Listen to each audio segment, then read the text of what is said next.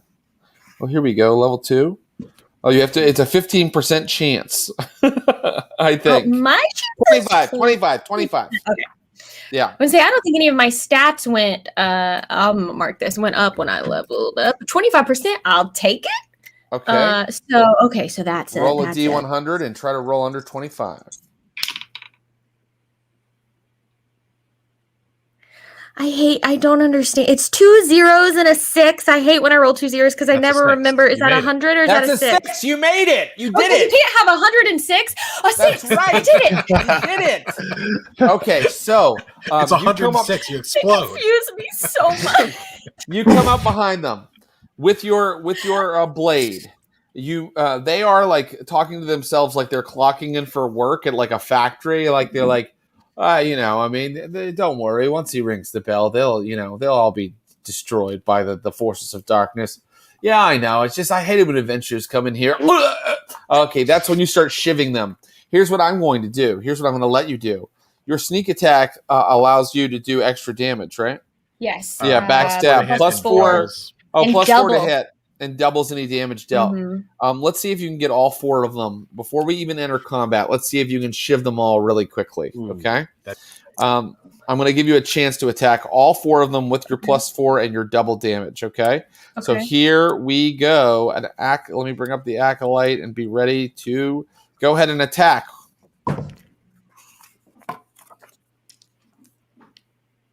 13. 13. Okay. They're just 13. acolytes in robes. They can't be that strong. Is that Okay. before the plus 4? No. It's with the plus 4. I didn't roll very well. Okay. So, you fail to hit the first guy, but I'm going to allow you to take an attack against each of them. So go ahead. The next one. That's more like it. 19 plus 4. So Yes. 20. Yeah. 23. Yeah, that's a hit. Go ahead and do your damage on that guy. This is I guess I'm using my A knife I have a would work. dagger. Okay, I it's have your I have a dagger. +1 dagger. So Okay, roll. Attack with the dagger. Do it. Go on. Make it happen. Sorry, I don't know what I've rolled a d6. I assume that's what I'm supposed to do. So that's a 3. Okay. And then double that would be 6. Let me Okay, just double he check. died Sorry, I don't have the under your stats in blade. here for the dagger. That's Let's okay. just I make do. certain- It's right here. The dagger is actually a D4. Do you have any other D4. weapons? Because you shouldn't use a D4 weapon right now. Yeah, if you I have can. This I have is a an pole- important roll. Oh, I could shiv them with an air. I have a long bow and a pole arm. Oh, you can't. I guess I don't- didn't. can you I can't sneak be attack doing with any a of them. pole arm? I don't know. I'm This a thief. entire- I wasn't thinking. He's gone. I have an arrow. I'm shivving them with an arrow. Yeah. Legolas All right, did it. I've calmed down. I Listen. got nervous you were going to roll a random encounter. I just started Dagger, making 1d4. decisions. That's what you're using. You can't with you, sneak Paula. attack with a Okay. pole arm, Robin Softshoes. I didn't think so. That's why I looked for the dagger. Well, hang You on. still did. No, don't no hang on from Clint. You still I did 6 2 damage. damage. Stand You did back 6 and damage to the first guy. Then You're you being do very attack. kind. Here we go. So don't worry about it. So I'm Sorry. gonna allow you to keep that 6 damage to the first guy. Okay. Thank you. Yeah. All right. And now let's please attack with a D4 when we hit with the rest of these guys. So Oh, that's a natural 20 that I just rolled for the next one. Nice. oh great, he's just dead. Okay. There are 4 of these guys. 1 you missed. 1 you did 6 damage to. The next guy you definitely kill outright. Last attack. Go for it. That's another natural 20. Holy Whoa. shit, are you No! kidding me? Yes. 2 natural 20s in a roll mean you just murder all of them, Robin Yeah. Softshoes. I'm rolling that you just level up. you get Pull out so my D4, mad. everything.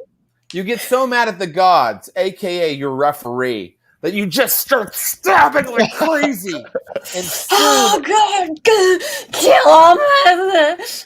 And Rudyard is praise dancing while this is happening. Rudyard Yeah. is like getting it. He's going crazy. Crap Billy and Rudyard, you are looking at Robin. She's covered in blood. She's weeping. She's got her dagger. But there are 4 robes on the floor, and in addition, anything else these guys are carrying. They're all wearing amulets, and some chainmail if anybody wants that. They have maces on their belts, and it says rusty red robes. I said black. They have black robes with black cowls. I'll take 2 of the robes, please, and I'll grab 2 of those. Does anybody want the chainmail? Because I thought I had chainmail. I actually have just leather. Chainmail up, man. You can wear All chainmail. right, cool. Let's do it. Yeah, put on the chainmail. Is everybody dressing as one of these acolytes? I will put a robe on. We'll go. Everyone now has the outfits of the acolytes on, and you are now standing on the slope in a pool of blood and dead bodies. So off to the ritual, I guess. Let's go. Okay, great. You run up the slope, and you come to another left or right turn. You can by looking around the corner to the left, you can see where there is a chamber that opens out. It's near enough that you can see. Looking to the right, it's such a long way that it goes off into the darkness. You don't know quite what is in that direction.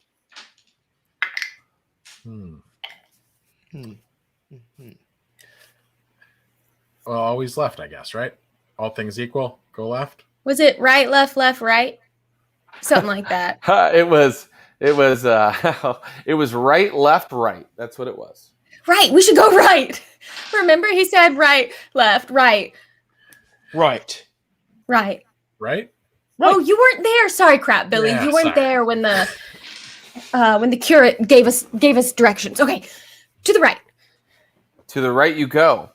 You begin heading down this corridor, which is quite wide, 10 feet across, like the one you were previously in.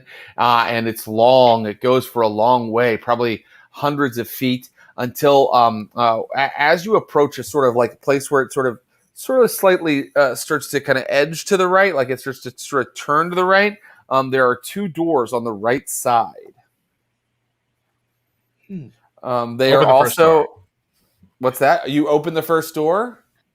This is a man that likes to play some goddamn Right. D&D. Level 5 right here. Yeah. The There's second level 5 on the other side of these doors. The second you open this door, suddenly 4 men in robes, exactly like the ones you're wearing, suddenly look quickly to look at you. These guys have a little bit more like epaulettes and like weird gold chains around them, and their hoods have like kind of an interesting kind of skull design on them. So they look like they're not exactly like the guys you encountered earlier. And they all look toward you, and they can't quite see all the way under your cowls. What do you say or do when these 4 turn to you? I turn to my companions, Rudyard and Robin, and I say, better robes. And then I dive in and murder these guys. I love it. Oh. Let's check for surprise. Please give me a D6 roll, Clinton Trucks. Want to show off that level 5 attack. 5. I don't know if that's good or bad. Okay. Well, they are not surprised because I just rolled for them as well. So it is just a combat round. Let's roll for initiative. You roll a D6, and I'll roll a D6. Again, a 5. You win. So they may not be surprised. They're ready to fight, but you've got the jump on them. Are you going to? So let's begin with movement. You're leaping into the room, Crap Billy. You bet. Okay, Crap Billy leaps into the room where these 4 adepts are, and they're kind of like, what in the name of Orcus? And then what about Rudyard? Do you move? Yeah, I would like to get into the fray as well. I'm moving in. Rudyard, you run into the chamber as well, and Robin Softshoes. And so much killing, and yeah, I'll get myself in some sort of range.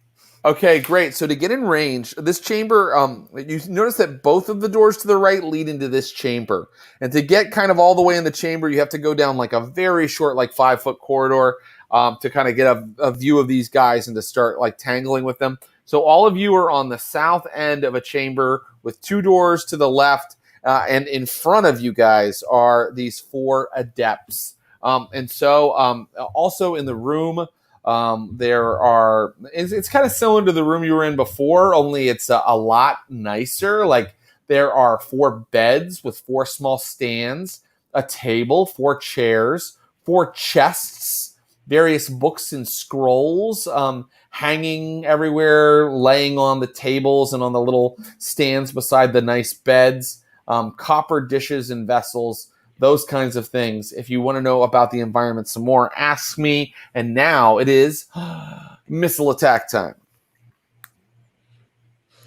All right, I'll shoot an arrow. Okay, do it. Okay, so let me just mark 13. How close am I?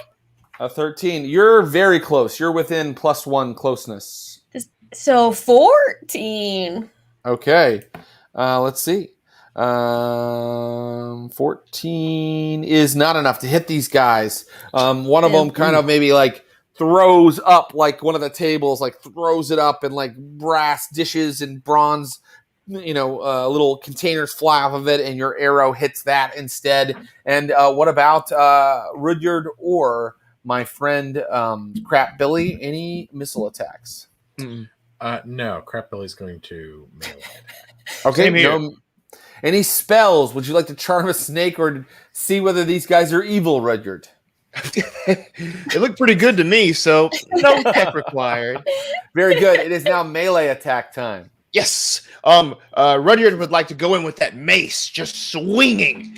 So let's go for it. That is a 14. A 14. Yeah.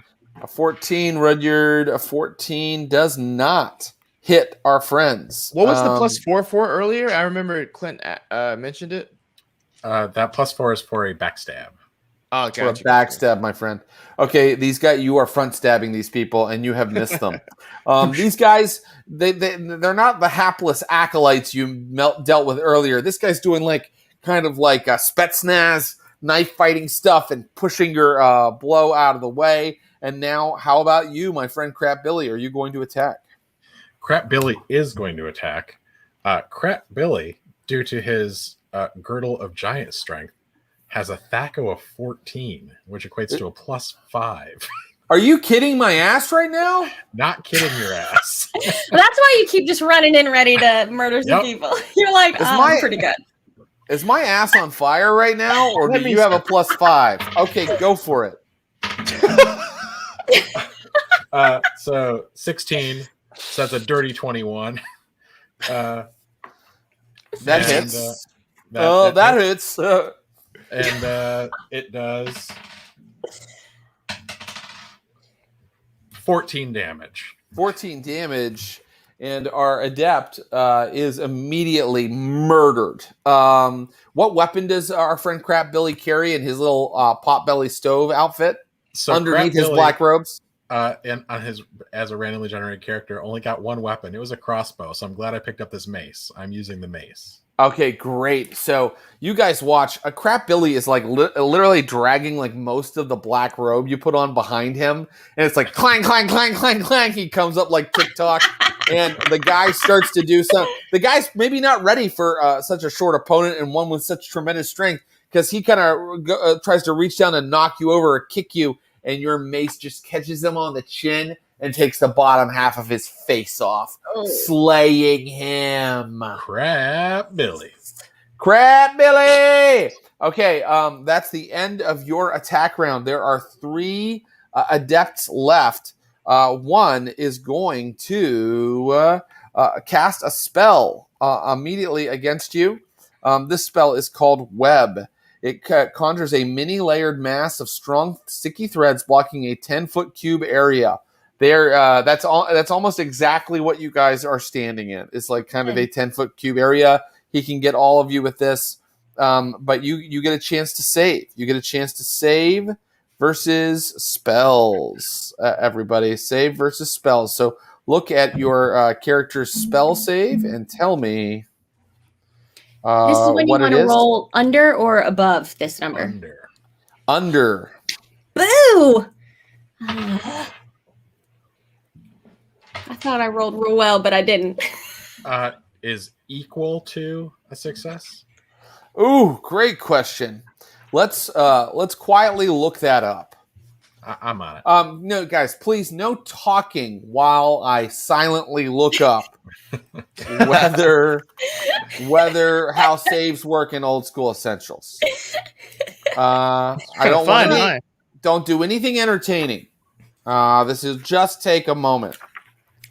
All right, let me see. Advancement. No, that's not what I want.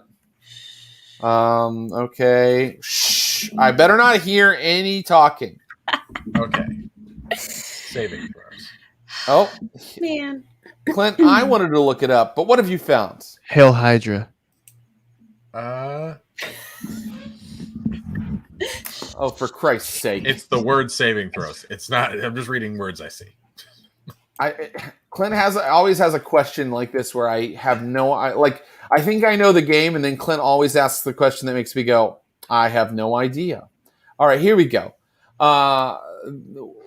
Okay, saving throw, rolling a saving throw. Greater or equal. A result that is greater or equal to the saving throw value is a success. So you were also wrong. It must be greater or equal to. Oh, what a roller coaster. So who 17. rolled greater or equal to their save versus spells? Still trying to find mine. 1 second. You're trying to find your save versus spells, London? Yes. Do you have it? I just rolled a 2. Okay, well, that's definitely not greater or equal to your save versus spells. But my friend, as a cleric, I can tell you by looking at the cleric table that your save versus spells, because here's the nice thing. It's just done by level, not by any kind of modifier or anything like it would be in Dungeons & Dragons 5th edition or 3rd edition or 4th edition. You're at level 2. Your save versus spells is a 15.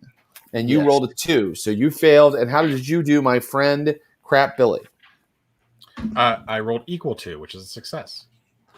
Equal to. Okay, great. And how did you do, Robin Softshoes? I passed it. Great. Okay, so unfortunately, only our friend Rudyard is suddenly caught in this like kind of sticky web, and all of these guys are just going to cast spells. One of them now casts Magic Missile. Everybody, Magic Missile. And so, Magic Missile, he's going to send one missile against each of our, conjures a glowing dart. 2 additional missiles are conjured per 5 experience levels. Oh, I'm sorry. He can only conjure 1 glowing dart, and he's going to fire that at, of course, the most dangerous person, our friend, Crap Billy. And so, Crap Billy, I need you to save versus spells again. Crap Billy. Trying to roll over? Trying to roll over or equal to. It's over. A success for your 5th level halfling, right? Yep. Okay, great. The magic missile hits Crap Billy. The magical energy sort of electrifies the robes he's wearing and burns them off, but he's still there shining like a big old teapot. And then someone fires a magic missile at the only other free adventurer, Robin Softshoes. Robin Softshoes, roll your save versus spells. You need to make this, Robin. I passed it, 18. You did it, Robin. You're soft shoes, so I think you kind of dance lightly out of the way, and that is their turn, guys. They thought that they were going to handily fuck you up, and you guys kind of stayed strong.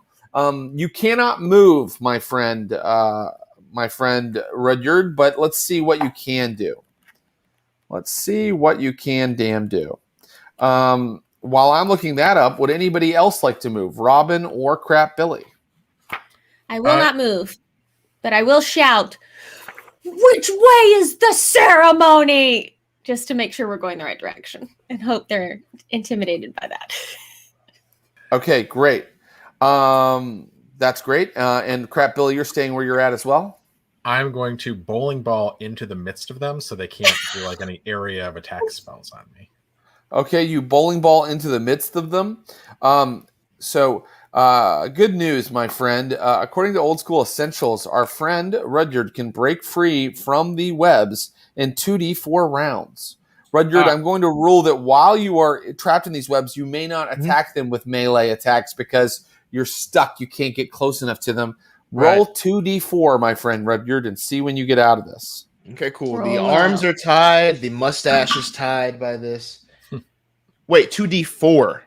2d4. I rolled 2d6 and I was like, 11 rounds? Yeah, no, that would be as painful as it's about to be, which is going to be, it's going to be like 5 or 6 rounds. It's worse than that. It's 7 rounds, actually. Oh, yeah. So sorry. Just get comfy, man. I'll count this. Can anyone? Well, never mind. Well, yeah, you can do things on your round, on your turn to maybe, help him. But in the meantime, he can use the bathroom or do whatever he's walking off to do. All right. So, Swaddling. He's got a web on him. Thank you for cosplaying, London. Yeah. Okay. How many ways can Rudyard be cute tonight? That's Rudyard's superpower, is doing things that are adorable. Okay. So that was our movement turn, and now any missile attacks. Yeah, I'll shoot another arrow and hope this one will hit. Okay, great. Go for it, Robin.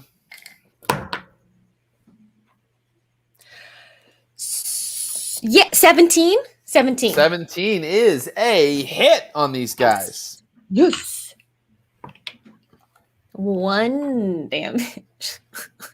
1 damage. Okay, you did 1 damage to it. Not nothing. Okay. It's not nothing. So you have scraped the side of his face with the point of your arrow. Tell me where the ceremony is. And his hood falls back, and you see he's got kind of regrettable face tattoos, and he's like, "You'll pay for that." And let's see if he does, in fact, make you pay for it. But right now, we're done with missile attacks, and it is time for spell casting. No, there's no spells to be cast here. Melee attacks. Crap Billy's going to smashify somebody again. Do it, Crap Billy. Do it. 15 plus 5, a dirty 20. That's a hit. 7 plus 7, 14 damage. Again. Okay, you kill another one. Do you want to kill the one that Robin did 1 point of damage against, or a different one? No, because if that guy lives, he'll have some personality. Okay, great. Your mace comes across another one's face. This time you don't catch them low. This time they're doing like this kind of thing, and you bash all of their fingers off, and then come back around and hit them in the face, right up here on the temple, and their head caves in, and they fall to the ground. There are only 2 of these adepts left, and that is the end of melee attacks, because our poor friend cannot get away. Our poor friend Rudyard is stuck in the web. The 2 that are left are going to quit this spellcasting silliness and move forward and try to hurt you with sacrificial daggers. So they move in, and one is going to, of course, attack Crap Billy, the biggest threat. That doesn't count because it fell away. Okay. Crap Billy, what's your AC? 2. 2? Crap Billy, your AC is 2. The THAC0 of these guys is... Yeah. AC 2. He does not hit because he only rolled a 13, so he misses. Another one is going to also attack Crap Billy because they now know that this is the dangerous guy. That one rolled even worse, a 6. Both of them have missed. They're starting to rethink their whole "we are the masters of darkness" sort of attitude. They opened strong, but now they're shaken in their boots. And now it is time for movement for your party. I will run over to where Rudyard is webbed. Uh-huh. Hello. Robin Softshoes. I'm going to try and help you. Please. Okay, what are you going to do? I want to use my dagger to try and cut the webs away. I don't know if that needs to wait for melee attack round or. No, I'll allow you to go ahead and start trying to do it. Great. And if you're doing that, that's going to take up the round, but then he will get out. Is that fair? Yes, that's what I Okay. assumed it would be. Yeah. Yeah, definitely. Okay, so great. You start hacking away at the webs, which is the smartest thing because it even has rules here that if you set them on fire, all creatures caught within flaming webs suffer 1d6 points of damage. So smartly done, Robin Softshoes. The first thing I was going to do. Thanks a lot. Yeah. And so my friend, so no missile attacks because Robin's busy probably, and we're probably straight to melee. There are 2 guys left. Go for it. Crap Billy. Crap, Billy. On my Take him out. movement round, I would just position myself between them and any exit so they can't run. Okay, great. It's kind of hard for you to do that because there are 2 exits, but your friends and the webbing are kind of sort of in front of one exit. So do you want to run to the other exit and block them? Yeah, I think so. Okay. Or just position, Great. stepping around so that they can't have a beeline towards it without going past. Great, you've done that. And now you are in front of that exit, and now missile attacks, none, and now melee attack. 12 plus 5, 17. 17 is a hit. 6, 12. He's dead as well. And now it is their turn, and I'm going to have the guy with just like a kind of a slit across his face make a morale check.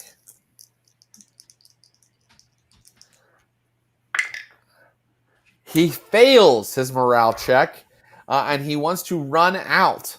And so let's see. In the combat round, monster morale comes before movement, so he is now going to run past our friend Rudyard and our friend Robin Softshoes and try to escape. But does he get caught in the web? Why don't we, just for shits and giggles, see if he does?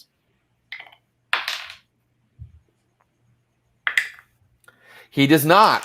He has tiptoed past them and out into the hallway. You blocked one exit, but you were unable to block both, Crap Billy.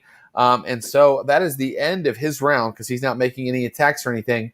Rudyard is now free at the end of this round thanks to Robin Softshoes' actions. And it is a new round. Where would you guys like to move?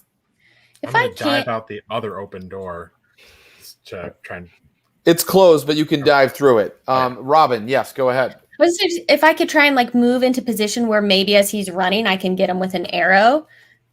Great. You'll have to run out of the door you're near and aim your arrow at him. Does that work for you? Yes. Great. And Rudyard, what would you like to do? Would you like to run after him as well? Yes, as well, yes. Excellent. So what happens is Crap Billy goes out one door. Rudyard and Robin come out the other door, and now he's caught in between you. He sees Crap Billy, and then he turns and he sees Rudyard and Robin Softshoes. And that is a movement round, and now it is missile attacks. Okay, I attempt to shoot him with my arrow. Where did the guy go? There it is. That's 16. 16 is a, let me make sure, but I think it's a hit. 16 AC 3. That's a hit. Oops. 6 damage. There I'm tired of this shit. Robin, die. He's gut shot. your arrow goes directly through his chest. He falls to his knees. He has 1 HP left, so I always call that on last legs, meaning he can no longer attack or run, really. So he's kind of just staring at you, bleeding and going, We can end combat now, or if anybody would like to take a melee attack against him, they can do that. I would like to. Let's Okay, make go for it. Robin Softshoes. Yeah, Rudyard, move forward and do Fine, so. Rudyard. How's he going to make this cute? Let's see if I hit first. No, it's a 12. It's a 12, but I think it's fair to say when someone's on their last legs bleeding out on the floor with a missile through their chest, that I'm going to give you a little extra, to your attack. In this case, we'll call it +4, so that's a 16. You hit. Okay, cool. So Rudyard leans down. Bless you, child. Kiss on the forehead, and then bash in with the mace.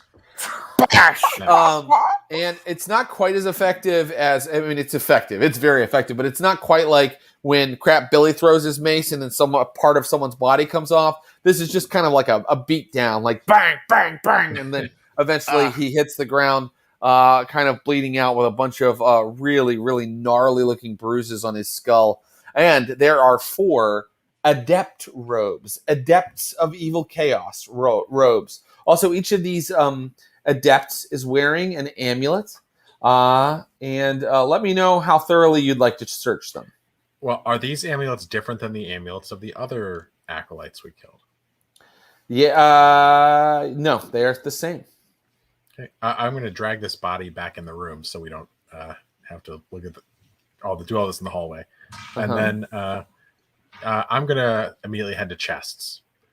When there's a limited amount of searching time, start with a chest. Chests have fine clothing. Yeah, but that's actually what's in the chest. They're not locked. That is a search turn for you. Fine clothing, meaning a noble's type of clothing. Sure. They're wearing their nice evil chaos robes right now, but they have normal everyday clothes. And perhaps you are slightly disturbed, Robin Softshoes, when you see, looking at their faces, people that you would recognize from the fort on the far seas, who are actually out here worshiping in this temple of evil chaos. The only one you don't recognize immediately is the guy with the weird face tattoos, but everybody else are merchants and bankers and people that you've met when you have been staying in the fort. I know these people. Is the pole salesman there? Yes. Great question. Yes. Gorm? We killed Traven Traven Gorm. The pole seller lays there, dead by a blow from Rudyard. In fact, as he falls, a 10-foot pole rolls out of his robes. Those things really fit anywhere, don't they? That Traven Gorm the entire time was a Satan-worshipping adept of evil chaos. Oh, I thought that cultist was just happy to save me.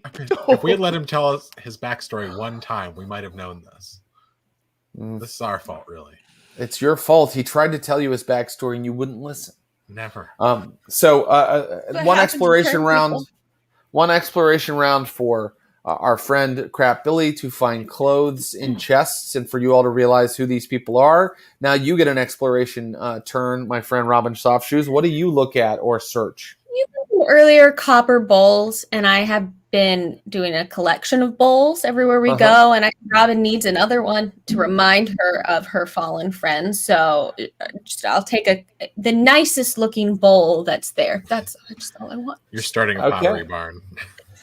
You find copper dishes and vessels of exceptional craftsmanship, which are worth 175 gold pieces. That's great, but I'm not trading it in for XP or selling it. This is a memento. I put it in my pocket. Exceptional. So now I have 2 copper bowls. Yes, and copper bowls and vessels. And that is your exploration turn. And now I ask my friend Rudyard, what would you like to do with your exploration turn? And also, if at any time people are like, we're done exploring, we want to keep moving, just let me know.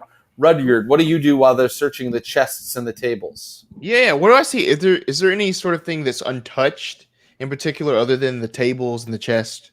Yeah, there are 4 beds, 4 small stands, a table explored, 4 chairs, 4 chests of clothing, we now know, various books and scrolls of evil nature. Oh, cool. Yeah, I want to go to the books of evil nature. I have a holy symbol, so I'm going to kind of have that with me, but I just want to look and see sort of what's there. Oh, God, what is there? Well, the Da Vinci Code by Dan Brown. Oh, no. 50 Shades Freed is on one of the shelves. Rudyard would take that one. The Twilight Saga Breaking Dawn is on one of the shelves. Look, that's not what's actually on these shelves, guys. I know I'm being silly, but the stuff that you find is written even worse than those, and I use the term lightly, books. So, Rudyard, Jared, did I ever tell you that my little sister plays a vampire in Twilight Breaking Dawn? And she is awesome in it, and like it's too bad that the material doesn't match her acting ability because Thank you. I mean I would only see her in something like A Play with London or speaking the bard's language culture, in Macbeth. sure. But unfortunately, actors got to take some gigs, right? Look, Rudyard, these things are so evil that as you're paging through them, you see like hand-drawn diagrams of acts of blasphemous filth. I'm not going to go into details, but you immediately realize that these things were inspired by demonic possession. Okay. Yeah, as soon as I see those things, I'm shutting them, putting them back on the shelf. Even will douse a little bit of the holy water that I have just on them as I back away and prepare to, leave with the companions. Okay, so you're not destroying them. You're just kind of sterilizing them with holy water. Is that correct? Right. Yeah, I don't have much to destroy them with unless I just bash them in, which won't do much probably. Okay, very good. So you move away from the horrible books. Would you guys like to continue to explore, or would you like to head deeper into the Shrine of Evil Chaos? Should we robe up? Is it better to be? Do we think it's better to be in the adept robes than the acolyte robes? These are like the leaders, right? Great, let's do it. More pool. This one's kind of gross, anyway. Change out robes and keep on. All the ones you put on were soaked in blood because you went on a goddamn knife spree.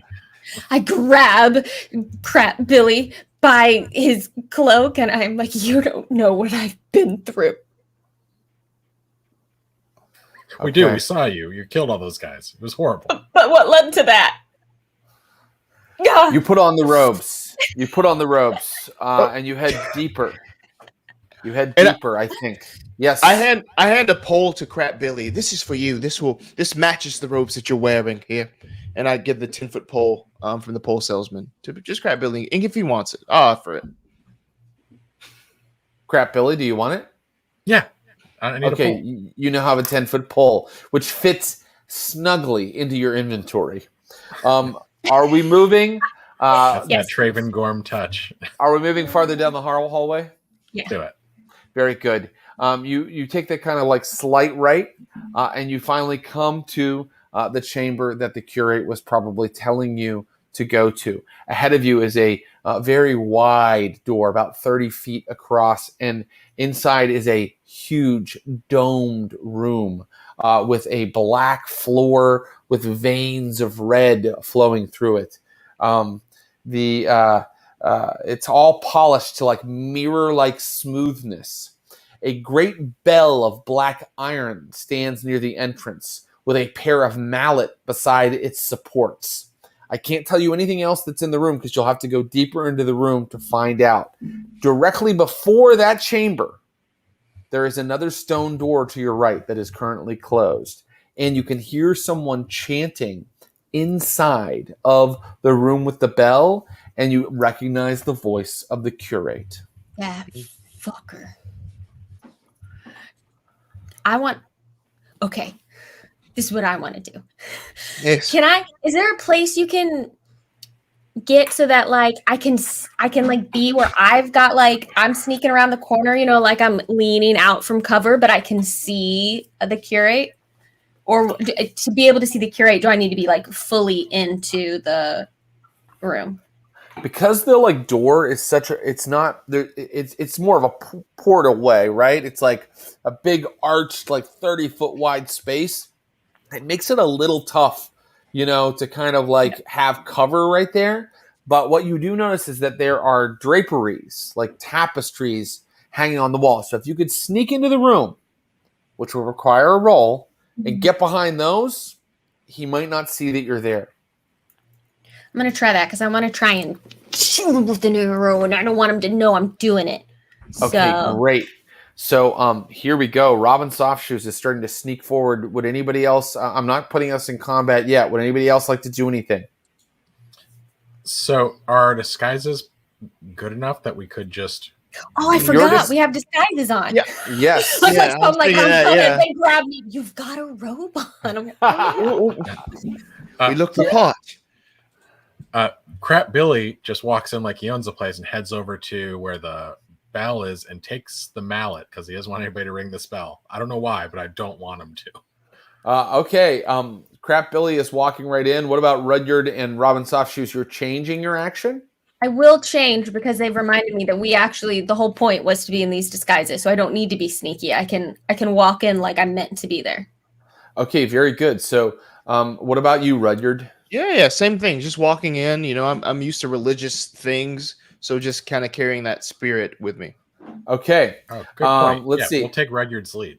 So you walk in to the south are several long benches or pews. There are 3 stone altars to the west, the northernmost of pure black, the middle one of streaked red and black, and the last red with black flecks at the western end of the temple area. So when you walk in, there's the bell directly ahead of you and like those big curtains on the walls. And then all on the far end of the room, which we'll call the west end of the room, are these altars that I've mentioned. Okay. At the western end of the temple area is a dais of black stone with 4 lesser chairs on its lower tier and a great throne above. The chairs are of bone, and the ivory throne is set with gold and adorned with gems. The signs and sigils upon these seats are of pure chaos and evil. The other walls are covered by draperies of deep purple with embroidered symbols and evil sayings done in scarlet and gold and black thread. As soon as you enter this place, as soon as you guys enter this place, black candles and 8 great candelabras on either side of the place come alight magically, shooting forth a disgusting red radiance. Shapeless forms of purple, yellow, and green dance and sway on the western wall. Now, the curate has a bag in front of him. A bag containing the body of not just Hannibal Hotwater. There are 2 bodies, actually. The bag contains Hannibal Hotwater, and the other altar has Boople von Burplebee's body on it. I lied before. The Knolls didn't eat him. I changed my mind just now. He's in there too. And then actually, if you think about it, I'm right earlier when I said Boople was captured by the curate, because like his body's here now. So in a way, I was actually correct when I narrated at the beginning of the stream. Anyway, those 2 bodies are on the altars. All of the candles go up. These weird purple and yellow forms begin to sway on the far wall near the throne. The curate appears not to notice you because he's so deep in chanting, but there is a chance. There's a chance that these candles going off alert him that you've arrived. Let me see. He opens his eyes and looks towards you smiling, and he's like, "Welcome. I promised I'd bring back your friend. Unfortunately, I may not resurrect the 3 of you." Why does he know it's you? Because the candles are a magical trap. Yes, exactly. Much for those disguises. But is he the only one in there? Were there other acolytes? He's the only one in there now. And that is when he goes, "My acolytes, join me!" I go, "We killed them!" And I knock an arrow. Adepts! Yeah. We're wearing their pants. We are the adepts. Well, then I guess you have me. I guess you've won. I didn't imagine you'd make it through all of my guards. Look. The spirits of the dead tell me that I'm defeated. They're trying to send me a message." And he looks at the purple and yellow forms sort of swaying and moving. Shapeless forms of purple, yellow, and green dance and sway on the western wall. I do not look. I instead approach the daises with the slabs with the bodies on them and the altars. The altars. I will remove Hannibal Hotwater's body. Okay. What about you, Robin Softshoes? The curate is going, look, they speak to us.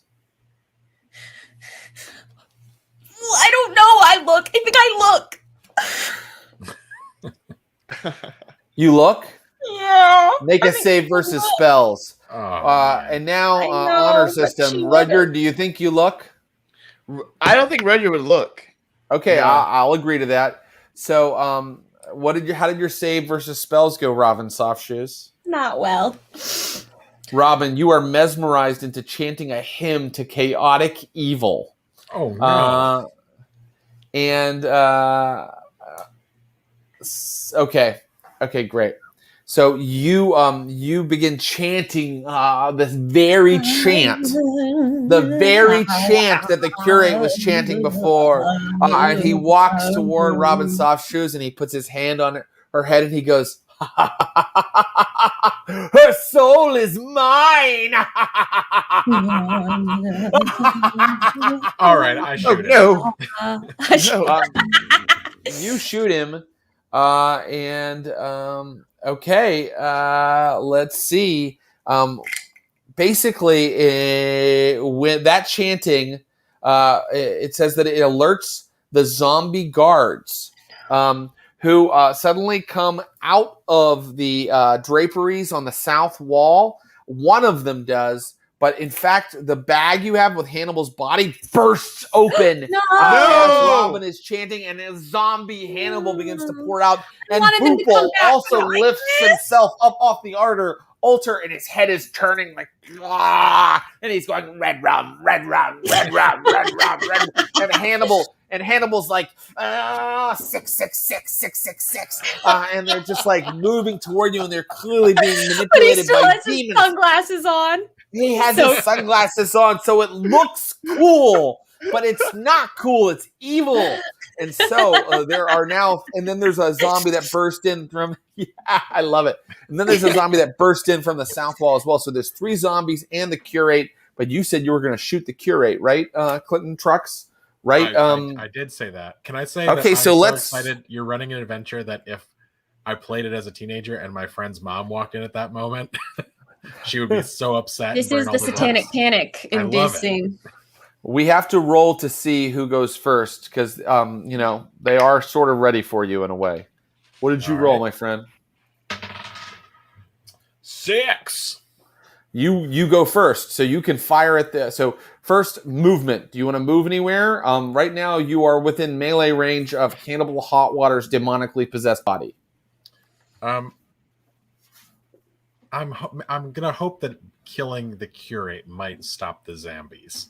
So Okay. I will use my movement to move closer to the curate. Then I will shoot out a missile round. Okay, you're moving closer to the curate, and you're going to fire a missile at him on missile round. Movement. What about you, Rudyard?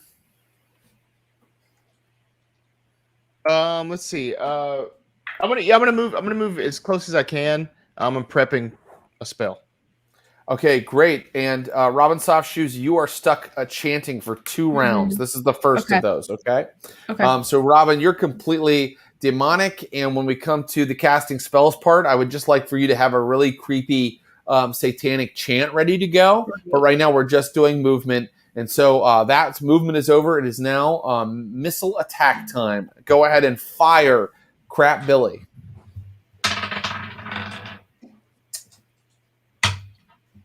$10, but plus 5, so 15. 15. Okay, and what is your THAC0, my friend? My THAC0 is 14. 14, and you got a 15. You hit. Tight. 4. Okay.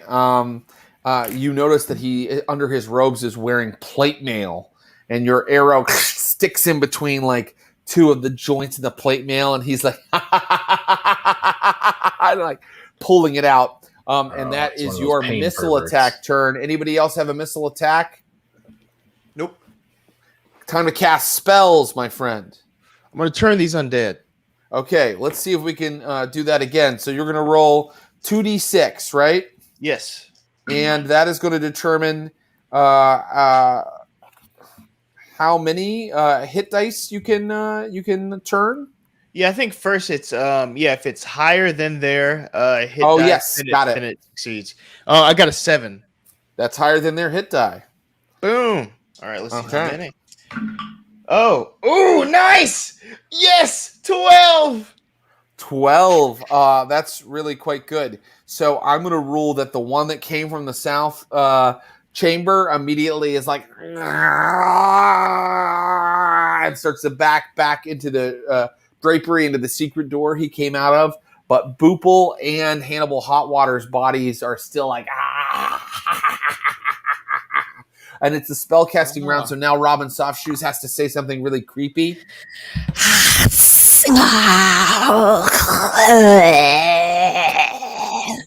good. Yeah. Terrifying. And then, but also a little bit of like a. Still weeping the entire time. Okay, that's great. And so good job, Rudyard. You've gotten rid of one of your assailants, and so now it is melee attack time.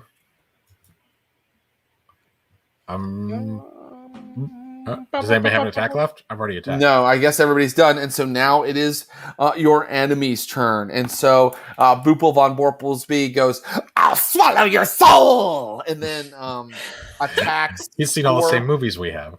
Poor. I'll swallow your soul. Your mother sucks cocks in hell. And then he attacks Robin Softshoes. He's a zombie. He's a full zombie. He has fallen to evil. And let's see how he does attacking her. Here's my zombie stats. Here we go. The poetic nature of zombie Boople kills me now. What's your AC, Robin? 3. 3, and he has a thank you, and then AC 3. He doesn't do it. So he attacks, and even though you're chanting and everything, like as he approaches, he notices that he's confused. Zombie Boople is confused because you're chanting evil, so maybe he's not supposed to kill you. But then zombie Hannibal attacks Crap Billy. Don't do it. Natch 20. Son of a bitch. Yo, it's the muscles. Zombie Hannibal grabs a hold of Crap Billy, and boy, I've used up all my demonic sayings. What does he say? He says, "Christian fool," even though that's not even a religion in this setting. And then he attacks. Things they've heard are evil, but they don't know what they mean. But here comes 2d8 damage. First D8. This is a very strong 5 damage. Ouch. He's only getting 2 because he critted. Second D8. 6 damage. Dag. 11 damage? Yeah. How much damage do you have left? How many hit points do you have left? Crap. 1 hit point left. Oh my god. And we're not even done with the curate, who turns to his arch enemy of old, any cleric in the area that worships a god of benevolence, and he is going to attack you. And he already knows better than to use that damn snake staff. So let's see, what is he going to do? He is going to run forward and just smash you with the snake staff while it's still a staff. Okay, you can try. He is definitely going to try. He's ready to try. And here he goes. What's your AC? AC is 7. AC is 7. Wow. Oh wait, no. Sorry, it's 5 now. I got the chainmail. Okay, great. That still seems kind of high, but he still does not hit you. So he rolled poorly. So he swings his staff. He's like, "Your gods don't listen to you. Listen to the sound of the demons rising in chorus to degenerate the way." And he's just like talking a lot and monologuing and that's probably why he misses you, because he's kind of like, I can't quite get a full swing while I'm trying to come up with really scary things to say. And then that is their round. And then we cut back to your team. Movement, anybody? This is your second round as a demon worshiper, Robin Softshoes, and then you'll be free. Okay, nobody's moving. Am I melee range with the curate? No, he didn't attack you. You're in melee range with the Hannibal Hotwater zombie. I will move to melee range with the curate. Very good. You do so. Anybody else moving? I Okay. don't think I can. Okay, great. Yeah, you can't yet. Okay, so now we go for missile attacks. Okay, now we go for spell casting. Nobody, right? So now melee attacks. Go ahead, crap, Billy. I'm gonna try and do as the unicorns do and stove in the curate's head. Do it. Go for it. 19. Ooh, That is a yeah. yet. Right? Let me see. What's your THAC0 again? 14, right? Yep. Okay. Yep, that's a hit. 6. 4. 6 more 10. damage. 10, 10 altogether? Yeah. 10 altogether. You bash him really hard in the back, and you interrupt his monologue as he's trying to attack Rudyard, and he turns and now he's done talking. When he turns, his face is just a grim mask of animal fury. He's like, and then it is any other melee attacks. Rudyard, Yes, we're gonna. As he turns around and is doing that, I want to go in with the mace. go for it. Oh, okay. That is a 19. Yes. A 19 is a hit. Boom! All right, let's get this. Let's get this going. Let's get this going. Sorry, I should have had the mace pulled up already, but I That's haven't okay. been It's hitting. a D6. It's a D6. 5. 5 more damage, guys. Yep. Guys, he's not on his last legs yet, but he takes that blow hard to the back and it knocks the air out of him. And he's kind of swaying a little bit now. And now we come to the end of the round, and it's his turn and the zombie's turn. The zombie that was attacking Robin, the Boople zombie that's kind of confused by her, decides, now fuck her, and moves.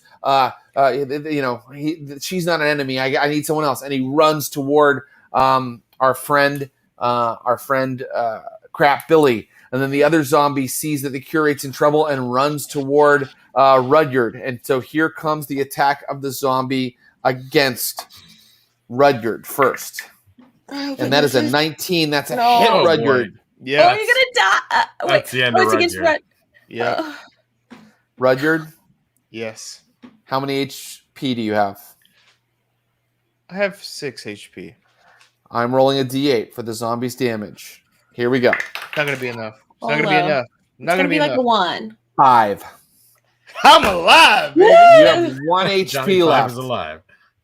And now we know that poor Crap Billy. Oh, go ahead, Rudyard. Yes. Oh no, that was just one. The 1 HP. Oh, I thought you were like, representing- excuse me. Okay. it's just- Crap Billy, we know, has only 1 HP. He does. And an AC of what? 2. Miss.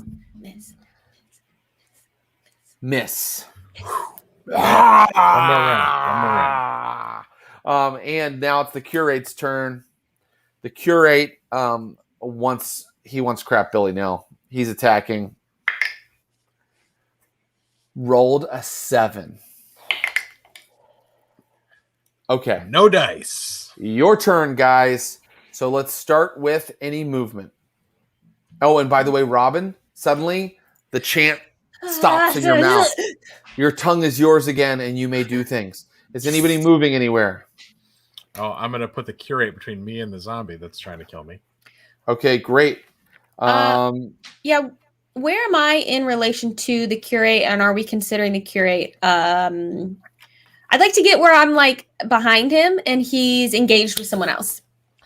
He is engaged with Crap Billy, but now Crap Billy, you said you were moving to where the curate is between you and the zombie. Is that correct?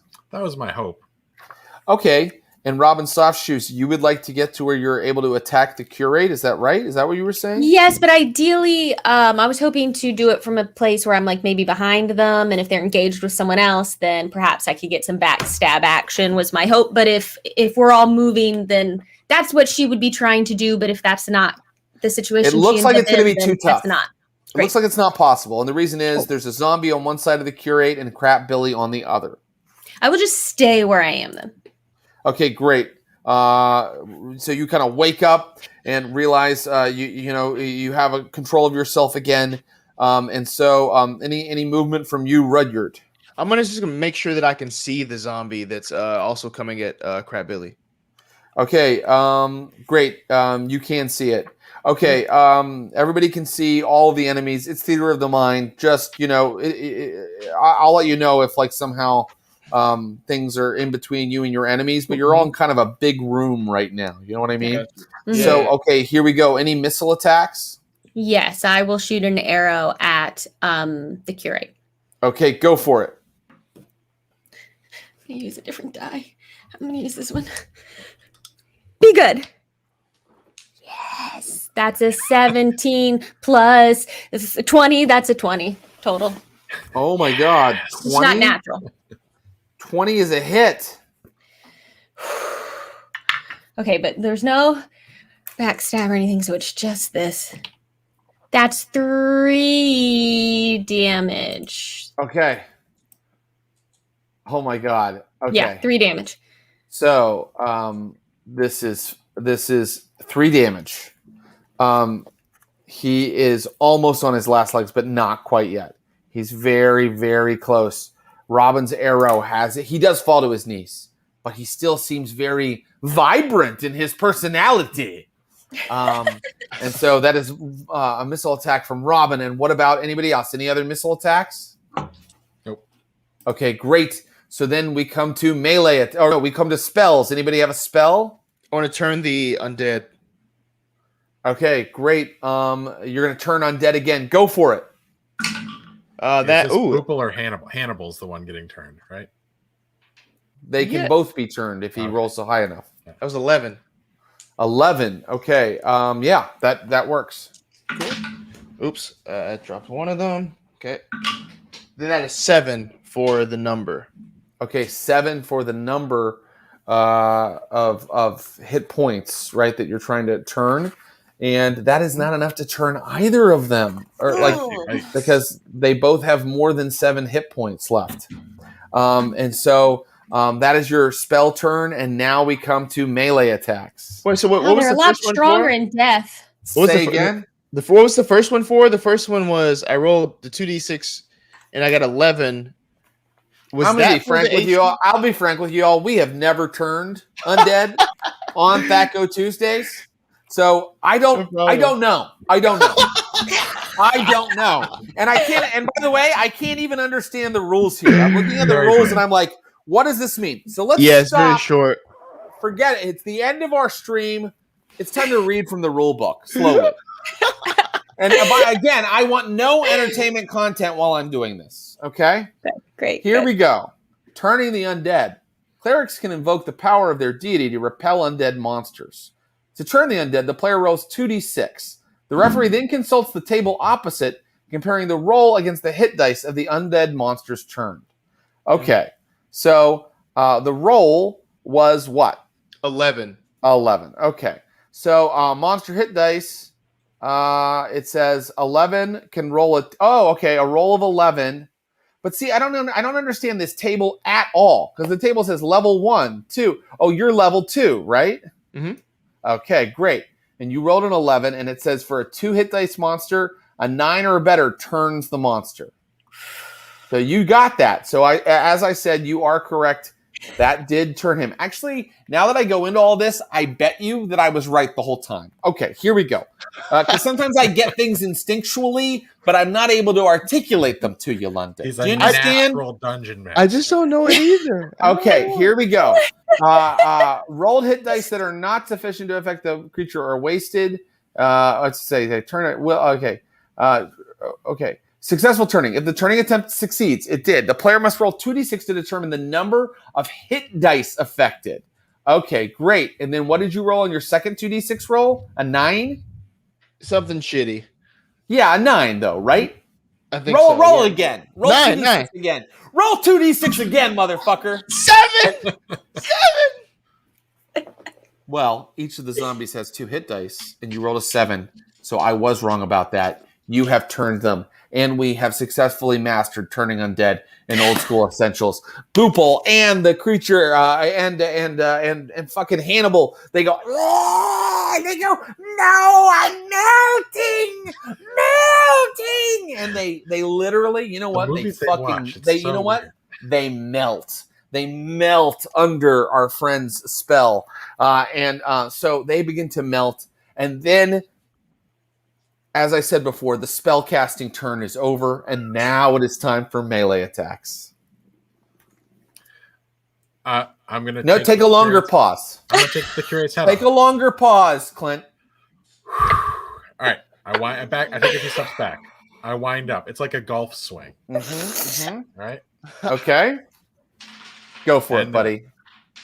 Attacking the curate, I assume. We're talking curate over here. Mm-hmm. So, I've rolled a 14. A 14. Which is a 19. Which is a 19 for you. A 19, and you are a 14 THAC0. That's a hit, my friend. That's the stuff right there. Take him out. 4, 8, 12. Yes. Damage. That's got to. Come on. Please narrate the death of the curate of evil chaos. I lift a mace and I smash his head. He dies. Falls over. It's over. You son of a bitch. The end of 12 episodes. One of which is a secret episode we're never going to release. The end of 12 episodes of Keep on the Borderlands, and that's how you defeat the villain of the entire piece. I hit it with my axe. He was introduced last week. You liar! He was introduced early in the series. If you met him several times. You met him several times. Really, Traven Gorm was clearly the true villain. The curate falls. I refuse to narrate any more than Clint did. The mace hits him hard, and he dies. He falls to the red streaked marble floor, and those candles that were brightly flashing, they all snuff out. And now the only thing glowing is the lantern that Robin and Rudyard kind of left near the doorway because they didn't need it anymore. Are the zombies just puddles of melted dead person? Robin, you walk over to the former body of your dear friend who you worked with like twice. Mentor. Hannibal Hotwater. Oh, and Booble von Borblesby, who you worked with more than twice. You worked with on several. And Mr. Hotwater. He looks like a snowman that's been left out in the sun, who's kind of slowly turning into Greek yogurt. I'm going to pull out that copper bowl that I took, and I'm just going to scoop a little of Von Borblesby into it, if I can. Okay. When you do that, suddenly the copper bowl begins to get hot for a second, and the lumps of weird misshapen clay or glop that was formerly Boople starts to form into a definite shape, and soon you are looking at a beating heart. Homunculus. I'll pour it back into the pile of Von Boople and hope that the rest of his body will follow suit. Okay, you pour it back into the body of Von Boople. Roll a d6. A 2. 2. The heart falls down into the pile of glop, which slowly starts to undulate and kind of bubble menacingly. And then slowly it forms the completely naked, and I can't stress enough how naked he is, body of the dwarf, Boople von Borblesby. Clint, wow. You must play Boople. But I have to tell you something, Clint, and I don't want the other two players to hear. Boople is now a servant of evil chaos. He always was. What does Boople say? What does Robin say when suddenly Boople lifts himself off the floor of this temple of festering evil? Mr. Von Boopel. I tried to save you, but I couldn't. You got dragged into a cave, but I came here to bring you back to life. And here you are. Boopel raises his hand, the skin fresh from in his newly resurrected form, and runs the back of his hand over Robin Softshoes' face and says, Ooh.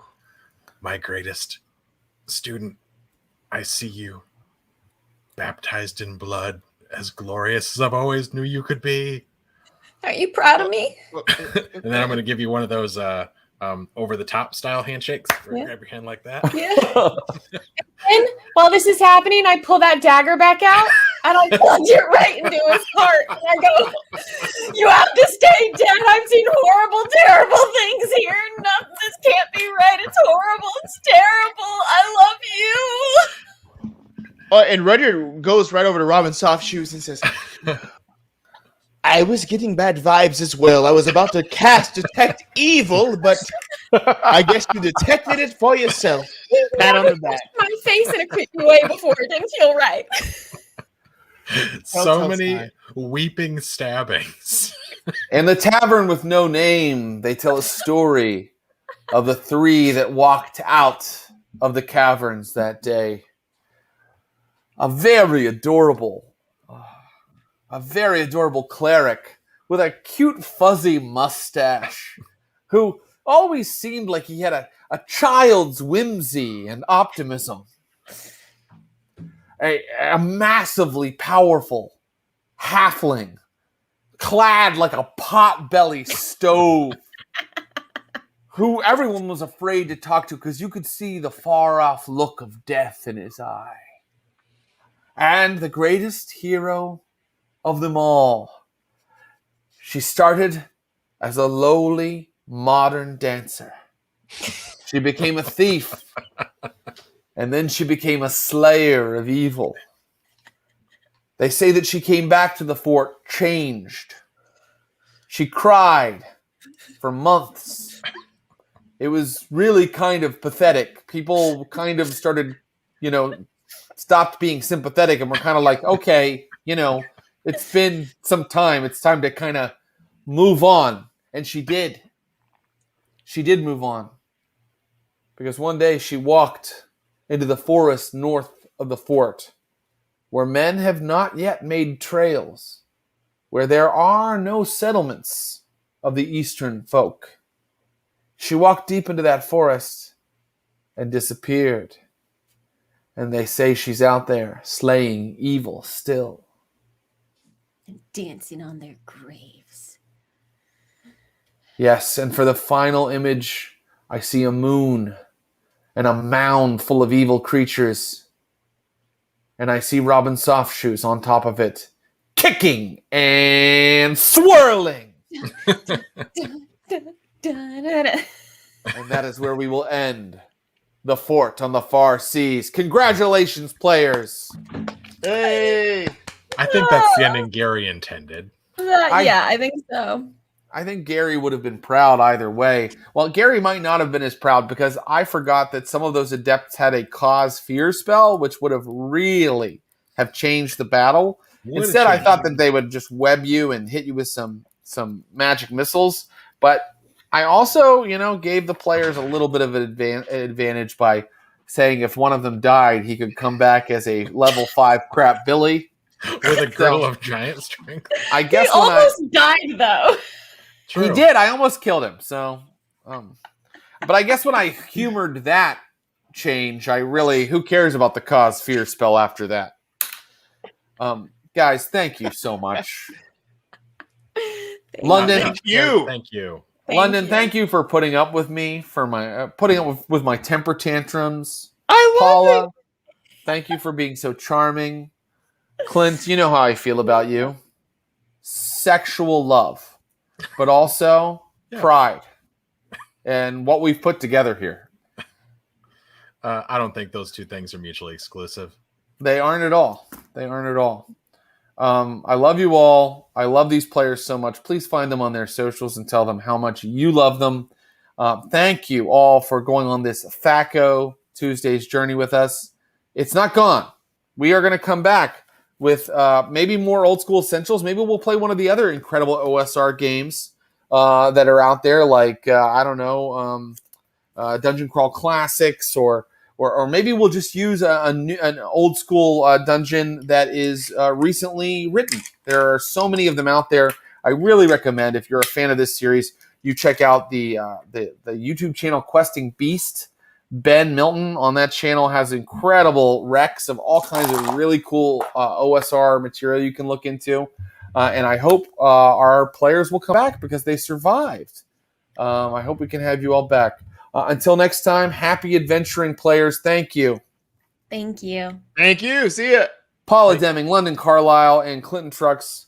Goodbye, guys. And I will just remind everybody that they should keep watching the Stream of Blood because we got a lot of really fun stuff coming up. This Sunday, we are returning to the Middle East and Pittsburgh for Vampires of Pittsburgh Reign in Blood. Our current adventure has our party in Jordan, in the Levant, in the Middle East, which, nobody expected would happen, but it did. They are encountering the kindred that dwell in that region. And meanwhile, Lucius Ali, played by Abubakar Salim, continues to try to take over the city of Pittsburgh, the jewel and the crown that is the United States, Pittsburgh, Pennsylvania.